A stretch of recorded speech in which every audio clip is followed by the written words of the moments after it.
Perfect. Okay. All right. I'm just going to get started just because we are quite short on time here. So welcome everyone to our October Masterclass. Once again, huge apologies for the mishap of technology tonight. We will most likely re-record this at a later date, just so it's all perfect in case we don't get through any of the slides.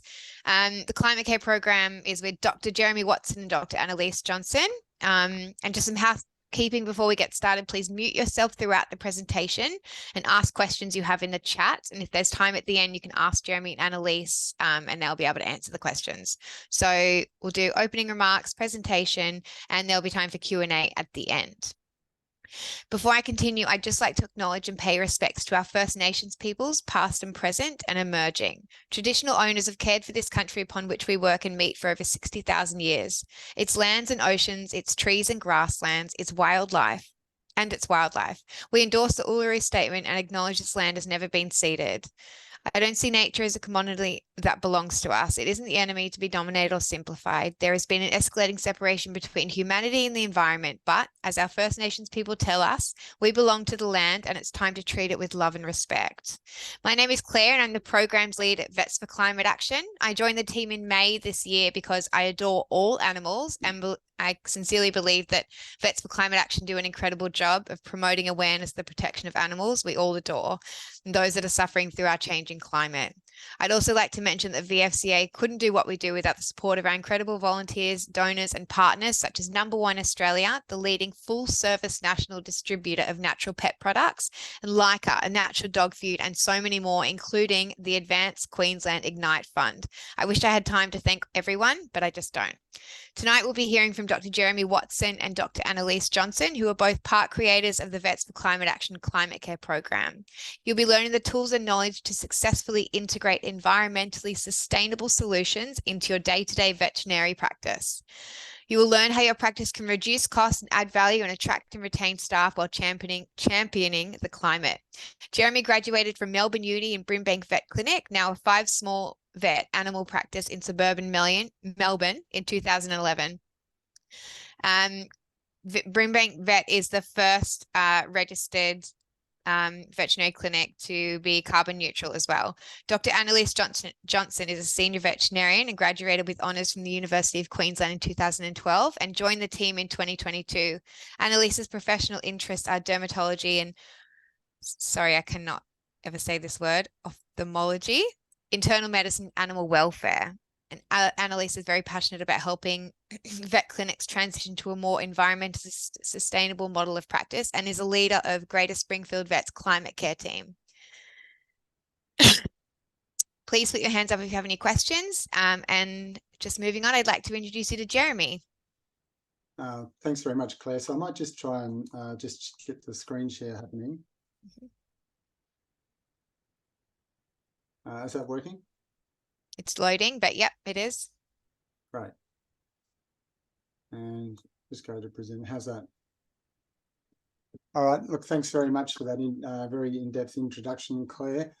So tonight we're going to do an overview of the Climate Care program, a little bit about its content, and then a bit of a deep dive into some specifics. So we'll also look at some of the terminology that we hear a lot about in the climate change movement. So things like sustainability, net zero, what do they actually mean?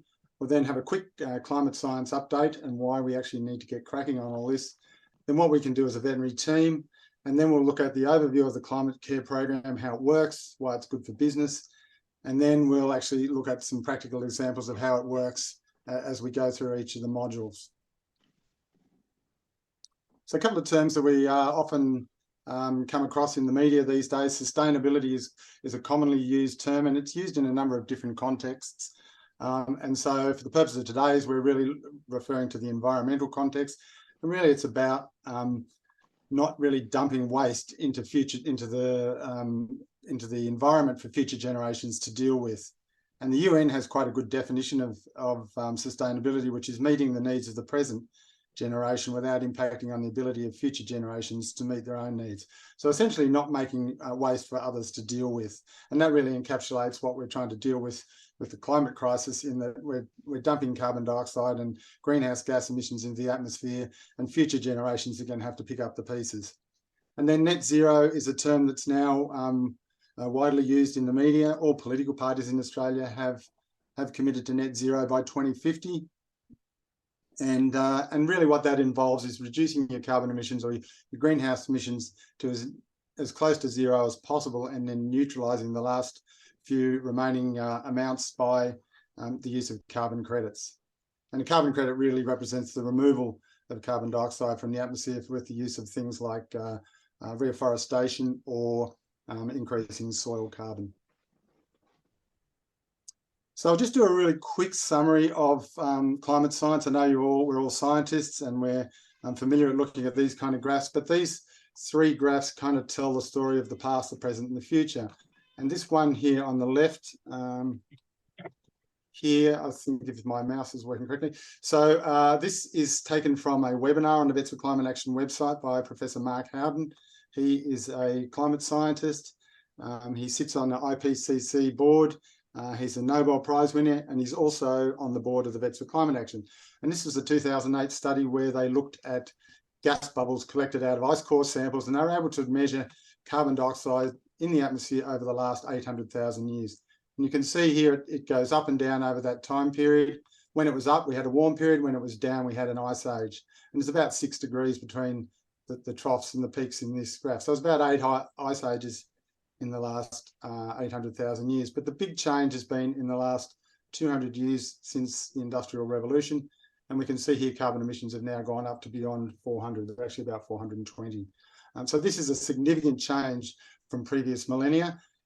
And if you were to look at this and say, well, what conclusion could you draw from this? Well, you would think that when carbon dioxide goes up, the temperature goes up. And then if we look at some graphs that came out of the Melbourne Age newspaper a few weeks ago, and looking at some climate data coming out of a European institution, and looking at where we're at now with record sea temperatures. In the last 20 years, we've got rapid increasing levels of atmospheric temperature, and we can also see record losses of sea ice. So this is really, I guess, reflecting what we'd expect would happen from this graph, although in a much more compressed time frame. And then this graph here is taken from the Climate Action Tracker and looks at carbon dioxide levels since 1990. And we can see that they rise gradually up here. This little dip here is due to COVID. And then we can see emissions have returned to those levels after COVID. Now, I know these graphs can look a little bit confusing, but I guess there's two pathways here we need to look at. This blue area here is where current policies and actions are taking us. So we're headed for between 2.5 and 3 degrees of warming by 2100 on our current business as usual scenario. This green path down here is the Paris Accord. So we're hoping to stay below 1.5 degrees, but the window of opportunity to continue on this path is closing very rapidly. So we can't really get out to 2100 and say, oh, it's a bit hot here, we don't like it. We'd rather be down here. We can't make that choice then. We have to make that choice now. And it's really in about the next 5 to 7 years that we need to really bend the curve here down onto this trajectory. So I guess what we can say from this is all vet practices will be impacted by climate change. And so we need to be proactive to consider the risks and the opportunities that it will present. So there's going to be direct risks, such as physical risks like extreme weather, floods, fires, which will impact your building, your team, your clients. There's going to be supply chain disruption. And there's also going to be increased government regulation that you'll have to deal with. There's also going to be transitional risks, particularly things like redundant assets. And so particularly for the veterinary profession, as we move away from gas anesthesia to zero carbon anesthesia, that potentially anesthetic vaporizers may become redundant in the transition to a zero carbon economy. And then there's also litigation risks, which really relate to corporates and disclosing their risks. But there are a number of opportunities that we can gain as we transition to a green economy. And so that's what we're really here about tonight. Okay, so what can the veterinary team do about climate change right now? We all know that climate change is happening, but for many of us, it's just too complex, too huge, too overwhelming, and we feel so insignificant in the face of such a big global issue. And an effective response to climate change needs a long-term and enduring solution. We just can't get angry about another extreme event causing more animal death and suffering. We need a long-term plan. And I guess as veterinary teams, there are two significant opportunities to grab. One is that we can reduce the carbon footprint of the practices we're in, and the other is that we can inspire those people who are connected with our practice to join in our efforts to reduce emissions. So if we're looking at reduction of the carbon footprint of the practice, we need first of all to measure the footprint of the practice and then find out what components of your carbon footprint can be reduced easily, and then move on to the more difficult ones. And we know that all political parties in Australia have committed to net zero by 2050, as I said earlier. And my estimate of the combined carbon footprint of veterinary practice in Australia is about 500,000 tonnes. So collectively, we could be considered as a large emitter. And then if we're going to inspire, we know that vets are trusted professionals within the community. Whenever they do surveys of professionals, vets always are rated very highly in the community. We're scientists, so we can understand and explain science. And we know that vets are connected to about 2/3 of the Australian population through their ownership of animals. So there's a huge potential here to provide leadership to our clients and effectively to 2/3 of the Australian population to do something more about dealing with climate change because of its effect on animal health. So essentially leading by example. And then the next question is, how do we do this? Well, we need to really build an enduring culture of sustainability within the veterinary team. So management needs to set a culture of sustainability, then properly resource and support it for the long term, just like, so best standard of care is an ongoing component of the culture of a veterinary practice. Okay, so sustainability in practice and how we're going to go about setting a team culture. So the good news is the Vets for Climate Action program has got all these issues sorted for you. So we understand the vet clinics are busy and they have to run as a business, and therefore are mindful of how any program will impact on profit and team purpose and client value. So the program will save you money by adopting new technologies and efficiencies. Reviewing of current processes will also identify additional savings and better ways of doing things. And it's a team project, and so it is a meaningful project for the team to get involved with, and they can extend their learnings to their own personal life. We all know vet teams are busy, so we make it easy for you to do. New talent, particularly Gen Z millennials who are concerned about climate change in their future, will be attracted to a team that's doing something about it. And caring for the climate because of its impact on animal health aligns with client expectations that you're caring for their animals. And so there's a widespread expectation in the community that businesses need to start doing something about their net zero goals. And we see that in the popular media today with things like supermarket advertising and other large corporations advertising in the media. Okay, so the Climate Care program relies on nominating a climate champion to work within your practice. They're the one who works through all the modules and delivers the program within your clinic. They learn about key aspects of sustainability in the practice and how making improvements in these areas helps conserve natural resources, saves money, reduces pollution, and mitigates climate change. And so the program is delivered online and comprises of an introductory module and then 6 content-based modules, each addressing a different aspect of sustainability. And we see guidance on how to get the most out of each module in the program, and recognises that there are time limitations in a busy modern practice. And you can see here the list of the 6 modules. There's one on Water for Life, No Time to Waste, which is about waste minimisation, energy efficiency, which is pretty self-explanatory. The power of renewables also encompasses the path to net zero. There's buying for a better future and how we as advocates can influence purchases and get better outcomes. And then chemicals, toxins and pharmaceuticals, which really is mainly focused on anaesthetic gases. Oh, what's happened there? No. Sorry about that, we just got a little technical. That's better. Okay, so there's 6 modules in the program, and this is how it would appear on your screen. We use Tribal Habits, which is a learning management system online. And first we need to understand the why of the problem that we're looking at. So in this case, it's water. And then we need to look at the how we're going to deal with the issues that we find as a problem with water. And then the repetition need to embed the change, and finally measuring and celebrating our successes. So I'll now go through a couple of examples from each module. So as I said, the first module is water. It's relatively easy and introduces you to the process we follow in each module. Firstly, we learn about where our water comes from, why it's important, and then we provide you with specific in-clinic examples of what you can do to make better use of water in your practice. And then finally, we measure and celebrate success, which reinforces the changes you've achieved in your practice. So here's a couple of examples that have worked well in our clinic. So here on the left, you can see some scrub sink behaviour.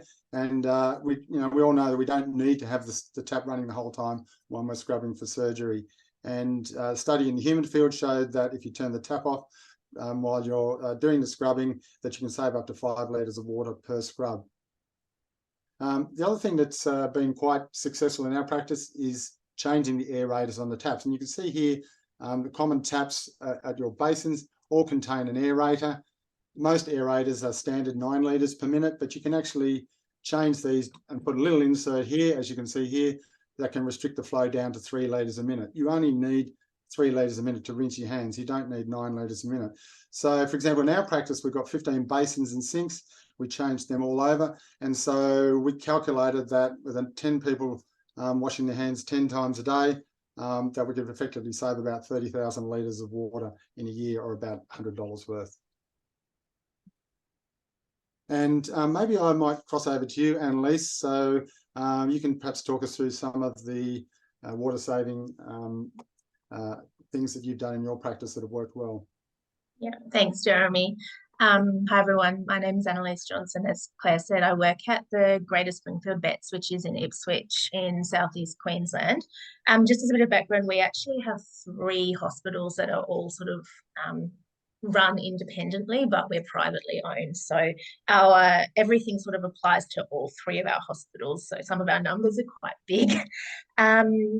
With the water module, we did, I guess, very similar things to Jeremy. We actually found 2 litre per minute flow restrictors, so I just put those on all our taps, which work really well. The same sort of changes around scrubbing and instruments. We've also done a lot around our laundry. Sorry, it's just started to rain here in Brisbane. I don't know if that's going to cause a problem.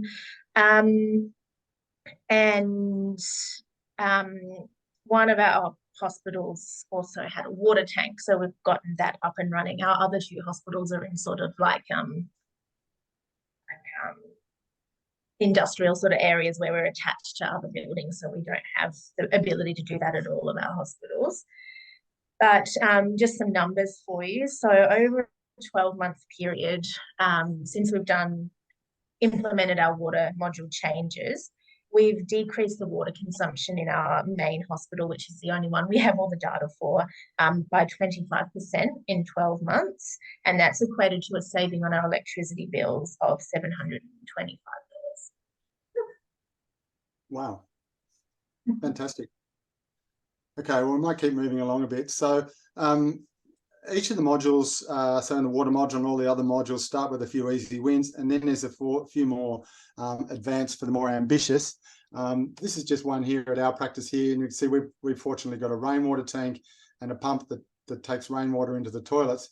And as part of the process of doing the climate care program, we had to do an audit, and we discovered that the filter was blocked with leaves and the pump wasn't working. So we actually have now got checking the filter and the pump as part of our maintenance program. And now that that's up and running, and with the other changes we've made about a 40% reduction in our water use from those those changes.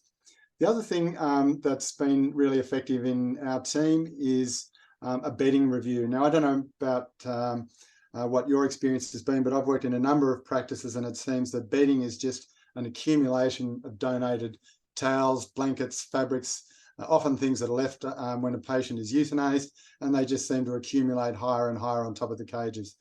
So we also know that synthetic fabrics release microfiber plastic into the environment when they're washed and dried, so it's going in the water, in the air, and this is now spread throughout the world and in the food chain, and there's probably microfiber plastic in your body right now, which was evidenced on the Chaser War on Waste just recently. They did a study. So what we've done, just to try and at least address that issue, is to change to natural fiber bedding and standardize our bedding. So we now only have standard single adult wooden cotton towels, all secondhand, so clients are always willing to donate these.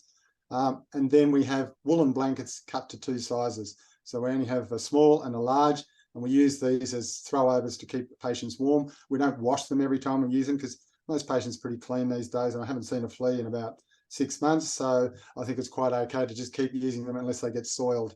And there's a standard way to make up a cage, which is a non-slip mat and a cotton towel, and that's it. And then when they go to surgery or procedure, they get a woolen blanket thrown over them. And so we went through and we reefed out all the synthetic materials, and we finished up sending 77 kilograms of synthetics to recycling. Okay, so moving right on to the second module, which is about changing habits and improving recycling within your clinic. And most clinics have to pay private contractors to remove waste to landfill, and it costs 4 times as much to send waste to landfill as it does to recycling. So, and this will vary a bit according to your waste contractor. So it's definitely worth trying to reduce the amount of waste going to landfill. And that will also significantly reduce your carbon footprint. Okay, so again, with the process that we follow of understanding what the problem is and then how we deal with it. So we got all the team involved in a waste audit, and it's interesting to find the different streams of waste that you can find in one random bin that we upended on the floor there. Everyone's really getting into it there. But I guess it engages the team in what the issue is. And then from that, you can move on to color-coded recycling bins. And a part of the feature of the Climate Care program is if we make it easy, then the team is more likely to engage and solve the problem. So really having color-coded recycling bins at point of use means that waste can be separated into the correct categories when it's being used. And another little benefit, again, of having a culture of sustainability within the team, the nurses got thinking, well, every time we have a dog on an IV, the extension set just gets thrown out. It's perfectly clean, but of course not sterile. So they then accumulated syringes and extension sets and thought, well, these could be used for euthanasia patients. And I just did a quick calculation earlier on, and you can see there that in 2020, we had 259 euthanasias, and normally we would have used a new extension set and syringe worth about $1.90. So effectively there's $492 saved just by that little initiative. So this is the kind of benefits that start to surface when you have a culture of sustainability within your team. And maybe, Annalise, I can throw to you and you can talk about some of the wins that you've had with your waste management. Thank you, Jeremy. Annalise, I will just tell you we've got 8 minutes. I've Googled and it says that once I end this meeting, I can restart the link again for an additional 40 minutes. So apologies, everyone. Okay. We have 8 minutes left. Okay, thank you. Thanks, Claire. Cool. So yeah, I guess we did something fairly similar to the Bring Back guys. We have our team doing our lovely waste audit. We've now done about 4 of them, so we can do them in about 10 minutes now. We're pretty good at it. And that's sort of been repeated to track how things were going. We started from a pretty low bar. We had no recycling, really. We had cardboard skips, and we collected drinks containers for a local charity, and that was it. So it was definitely a big learning curve. Probably this module is the one where I think we had the most learnings from it. We started off just trying to use our local council recycling, and they also do FOGO, which has been really good as well. But there are a lot of problems with that, and also they obviously only take a fairly limited amount of things for recycling. So we actually ended up partnering with something called Sustainable Salons. And this is a not-for-profit that actually started to take waste out of the hair and beauty industry. Then a few pet groomers got involved, and we are the second vet clinic to come onto their books. The first vet was Wangaratta Vets in Victoria, so shout out to them for being trailblazers. Sustainable salons, it's pretty amazing.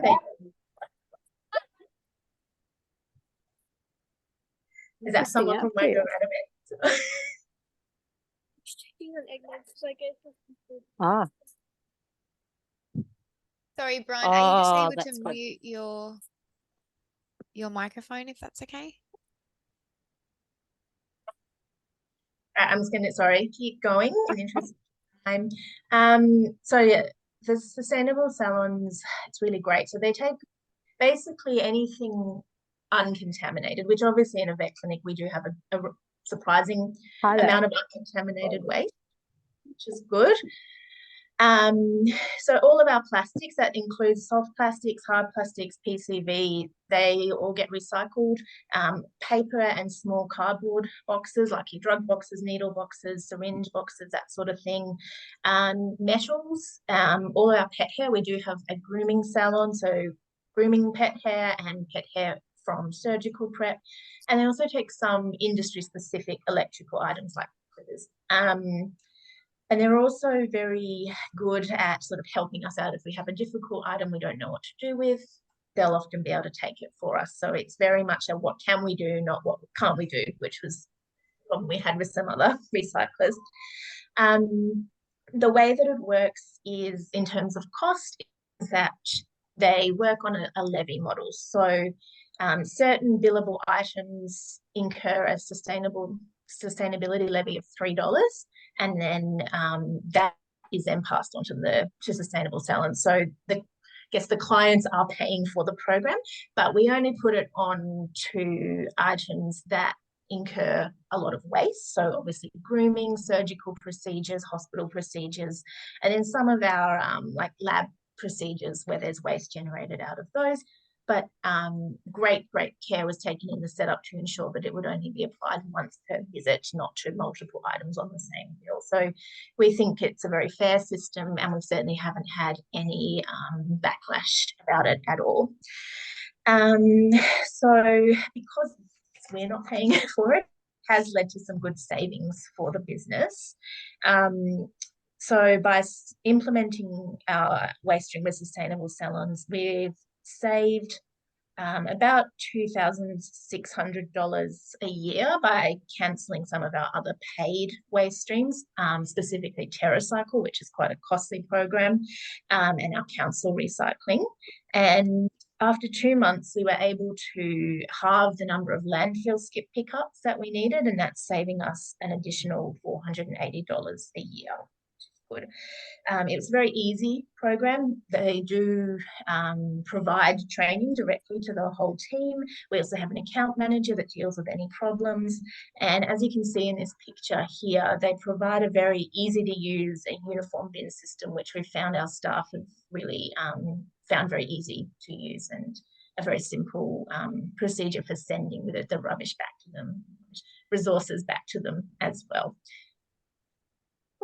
That's all I had to say about that for now. So we've got, I think, 3 minutes. But Annalise, so how long did it take to get that sort of up and running in the team? You know, these changes often take a little while. Yeah, I think I put the proposal into management April, May, and they hit the floor on the 27th of June. So once we as a practice worked out how it was going to work for us and said, yep, we want to sign on with them, they told me it would take 4 weeks, and it did take 4 weeks. Okay, great. Okay, Claire, do we want to, we've got 2 minutes left. Do you want to? Yeah, I think keep going, because then, okay. It will end, and I've put it in the chat. Okay, so module 3 is really about energy efficiency, which is one of the most financially rewarding modules. It's really about doing the same job with less energy.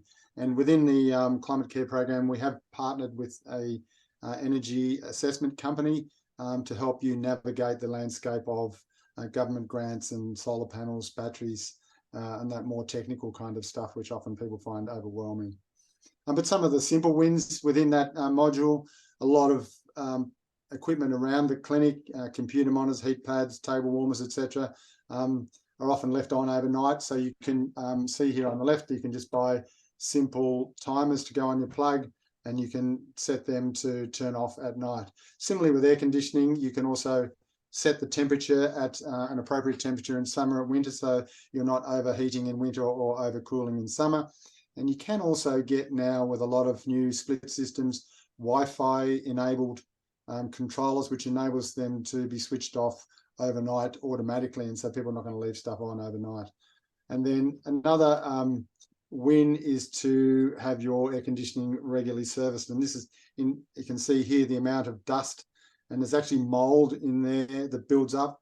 And if you don't get it properly cleaned, and you can see here the technician actually spends half an hour cleaning the fins correctly, and there's all this black water that comes down this pipe.